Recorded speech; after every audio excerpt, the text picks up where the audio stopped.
We've got a Zoom H2N or H2 next, because they brought out another one before that was called a Zoom H2, so they put an N on the end. Stereo recording, a few different things that this can do. In fact, it seems a lot more complex than you might imagine at first, which just attains to the brilliance of this microphone, the handiness of it for the price. I got mine from CEX at a bargain, £55, so it was a no-brainer really after looking at the reviews. As you can see, it's won a bunch of awards, which they're happy to let you know.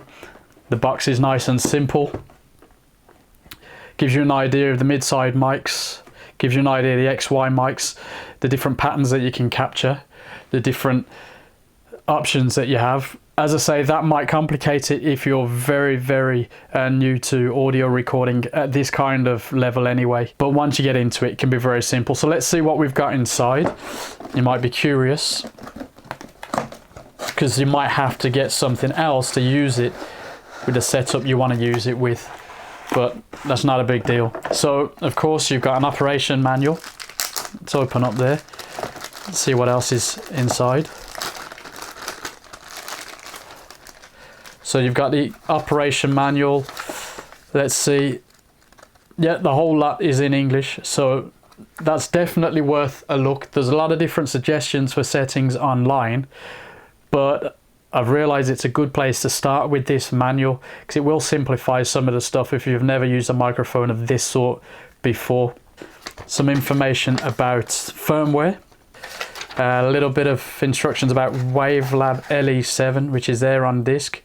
I might put that on the Mac Pro to see what it's like, but for the purpose that I have, I might not need to. A little warning about SD cards. If you're used to SD cards, that shouldn't really be much of a problem.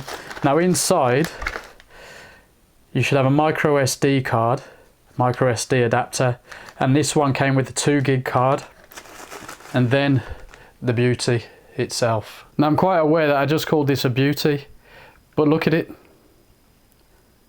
It really is a thing of beauty as far as mics go.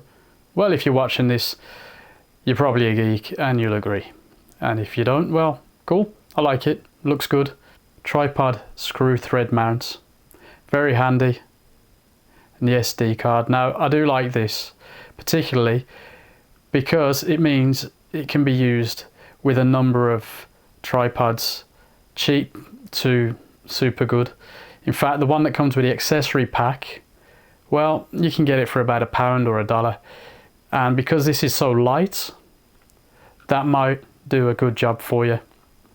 You can get more flexible ones on eBay too, so look out for that. SD card goes in there, your little serial number. On the side, you've got a line in, so you can put a Lavalier mic in there, for example.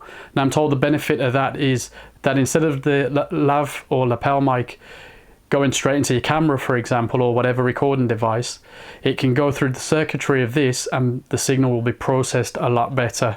Then you've got your volume up and down for playback.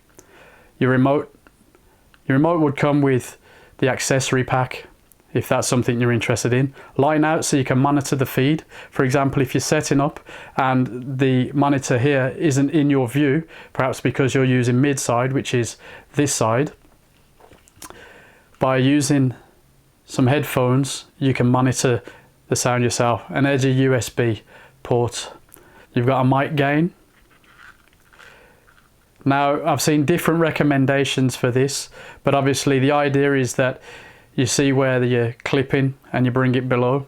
Some say though this has such a, for want of another phrase, dynamic range, as we use in the photography world, that you can leave it just below what's safe and then just bring it back up. It's better to do that than have it clipping, which you can't really rescue, as far as I know anyway.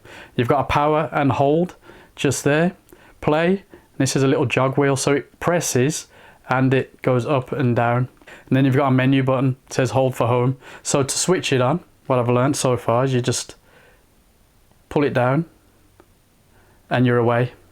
Now you can see that this is actually picking up my sound now, but as I've got it set to the mic on this side, well, it's not as good as if I had it facing this way, but clearly you can't see the monitor now.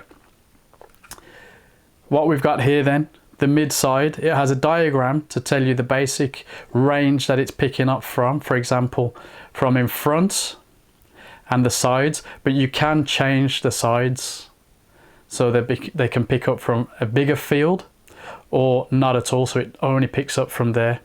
You've got 2-channel and 4-channel. I believe the 4-channel only works if you're recording to the card. And then you have this XY. So you just turn this and it chooses and it lights up so you know what you've got selected. Nice and simple. So you've got the time, your battery, the mode. You can see I've got the sides off there. You can see the monitor going up to 0 there. And that's going to go off very shortly because you don't have to have it on all the time, taking your battery away. Now if you go into the menu, you'll notice a few little tricks. Input, you use this play on the side, remember where it says play, little jog wheel, to go through the menus.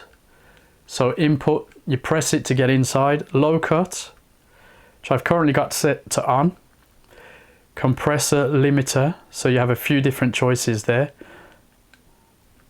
Don't ask me what they're all about yet. Monitor,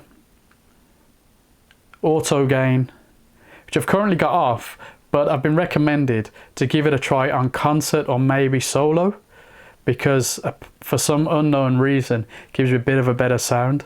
Plug-in power, I'll show you what's inside there. On and off, so you've got that option. Press the menu button to go back. Tool, so you have a tuner and a metronome in there. System settings, date, time, backlight, display contrast, battery type, software version and reset. Jog down to the USB, SD card reader or audio IF. All this is explained in the manual, and that's all the settings in menu. You can go a bit deeper if you go into the USB. So now it's actually saying auto gain there to remind me that it's on. So pull down. Each time you hold that down, you can see the field getting wider, but actually I want it off because my first test I'm going to do it with it off. So I push that up a bit and get it to mono. Now sometimes I find that when I press this, it goes into play mode. I don't know if I've just got to get used to that or what. I imagine so. Anyway, the most important bit, the record. Give it one shot there and it starts recording. Stop for it to stop recording. If you, let's see, press play and it will play back. Menu to get out of it. So that's a brief overview of the microphone. Of course, I haven't tested it yet.